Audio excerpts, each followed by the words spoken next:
龙哥对当前的俄乌局势保持着高度的关注。从最近的军事动态来看，这场冲突不仅仅是两国之间的较量，更是背后国际政治力量博弈的缩影。让我们从几个关键的角度来剖析这背后的逻辑和真相。首先，俄罗斯在乌克兰的军事行动取得了显著的进展，这无疑给了北约国家以极大的压力。9万北约演习部队在俄罗斯边境附近的存在，就是这一压力的直接体现。这些部队虽然声称是演习，但背后的意图却是不言而喻的。北约正在为可能的军事介入做准备。然而，北约副秘书长的声明却给出了一种截然不同的信号。他表示，北约愿意提供军事援助，但不会在乌克兰部署军队。这一声明无疑是在向俄罗斯和国际社会传递一个信息：北约虽然支持乌克兰，但并不希望直接卷入这场冲突。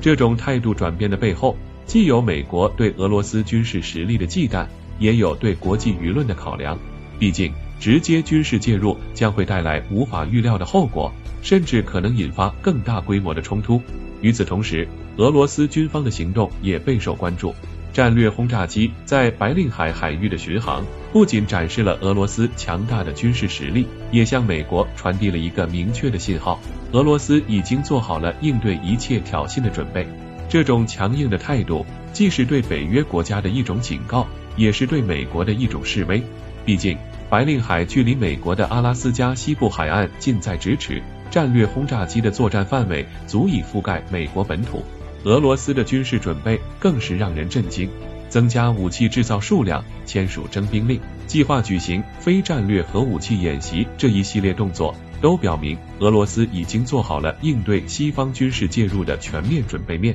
这种准备不仅是为了保卫国家的领土完整和主权安全，更是为了维护国际战略平衡和地区稳定。然而，美国的态度却让人捉摸不透。一方面，他通过北约副秘书长释放缓和紧张局势的信号，另一方面却又在暗中支持乌克兰的军事行动。这种矛盾的态度既暴露了美国在国际政治舞台上的双重标准，也反映了其在处理国际危机时的无奈和困境。毕竟，美国作为一个超级大国，在处理国际事务时需要考虑的因素远比其他国家复杂得多。从整个事件的发展来看，我们可以清晰地看到背后的逻辑和真相。俄罗斯和北约之间的博弈不仅仅是一场军事较量，更是一场政治、经济和外交的全方位博弈。在这场博弈中，双方都在寻求自身利益的最大化，同时也在避免冲突升级带来的不可预料的后果。